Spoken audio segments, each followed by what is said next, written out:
Stephen Hawking, the famous physicist from Cambridge University, has cancelled his visit to Israel, which was scheduled to take place in June of this year. Hawking was supposed to speak at the Israeli Presidential Conference, a public relations event for promoting Israel's prestige through high-level visitors. Hawking explained the reason for cancelling his visit. This is his independent decision to respect the boycott based upon his knowledge of Palestine and on the unanimous advice of his own academic contacts there. I've spoken with Mike Cushman, a member of BRICUP and convener of the organization Jews for Boycotting Israeli Goods. BRICUP is the British Committee for the Universities of Palestine. We were set up to bring attention to the dire state of Palestinian higher education under occupation and under siege, and to respond to the Palestinian call from PACB for the academic and cultural boycott. It's a collection of academics and university staff and a few others to campaign on this in the UK and to encourage similar action in other countries. Part of the Palestinian call for BDS is the call for academic and cultural boycott. Stephen Hawking's decisions to cancel his trip is conceived within the context of this aspect of the boycott. The academic boycott is an institutional boycott, not an individual boycott. We don't boycott Israeli academics per se, but Israeli academics when they're representing their institution. So if a professor comes from Tel Aviv or Ben Gurion to talk about their research, no problem. If they come to promote their university in their position as dean or provost to talk about the glories of Israeli education, then we will boycott them. And we urge people not to engage in research collaborations with Israeli universities, not to for journals published by Israeli universities or to review for them or to go to conferences hosted by or organized by Israeli universities. That is the extent of the boycott. But the other way is we urge people not to go to visit Israeli universities, and even more, not to take part in propaganda exercises for the Israeli government. So it was not a serious academic event, it was a propaganda event to celebrate an apartheid education system. BRICUP's campaign to convince Hawking to cancel his visit earned the organization instant fame in Israel, as Hawking's cancellation raised strong responses in the Israeli media and political sphere. BRICUP worked with local Palestinian solidarity activists in Cambridge to encourage Stephen not to go. We knew that Stephen was sympathetic to the Palestinian cause. He said this on more than one occasion in the past.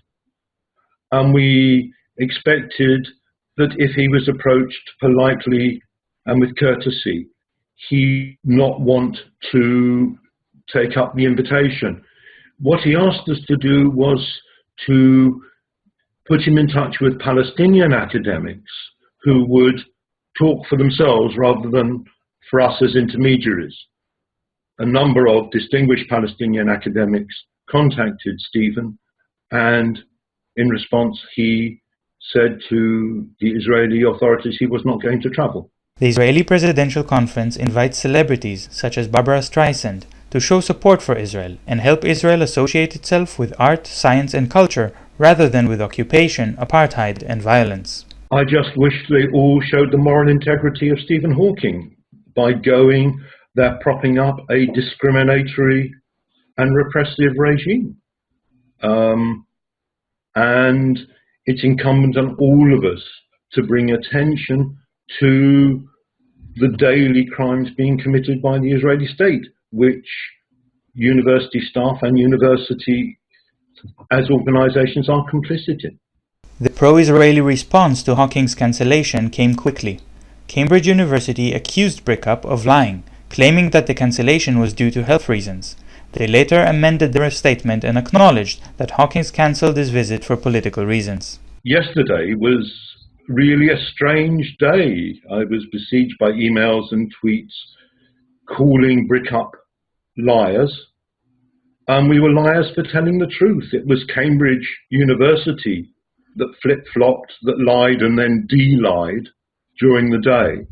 And I'm waiting for apologies from those who call Brick Up liars. They're very quick to send out the insults, very slow to admit their error.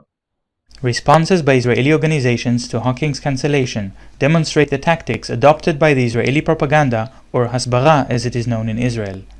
Rather than discussing Hawking's decision or defending the policies against Palestinians which led Hawking to his decision, Israeli response took a different angle. A right-wing Israeli organization, Shurat Hadin, Israel Law Center, whose motto is terrorizing terror, argued that the chip in Hawking's system, which allows him to communicate despite his motor neuron disease, has been developed in Israel. Shurat Hadin gave the comment to the conservative Free Republic website, which represented Shurat Hadin as a human rights organization, failing to mention that it is a right-wing organization dedicated to fighting Palestinian terrorism, but which defines the Palestinian government as terrorist. Yet the quote made its way to The Guardian, which also didn't identify the nature of the organization given the quote. The claim that Hawking's chip is an Israeli technology is based on the fact that Intel has one of its factories in Israel and may build a second one.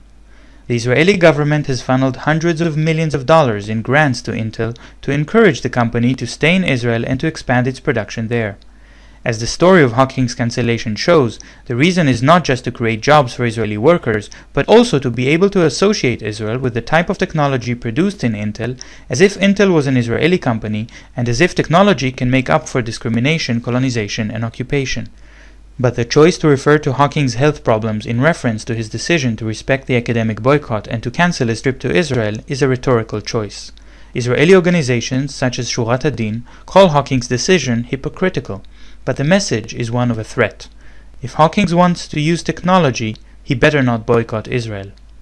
If people will believe that they are dependent on Israeli technology and cannot live without it, this belief might deter them, according to Hasbara logic, from boycotting Israel. Hawking's cancellation has caught the attention not only of Israelis, but of the international community. The significance is extraordinary. On the leading BBC News discussion program today, this morning, they had a Palestinian academic talking about the need for the academic boycott of Israel. That's never happened before. The BBC rarely talks to Palestinians and never talks to Palestinians who support boycott. This is a real first, and that would not have happened without Stephen's action. The frantic responses in Israel and pro-Israeli organizations demonstrate the symbolic power of Hawking's move and the fragility of Israel's self-image. This is Shir Hever for The Real News.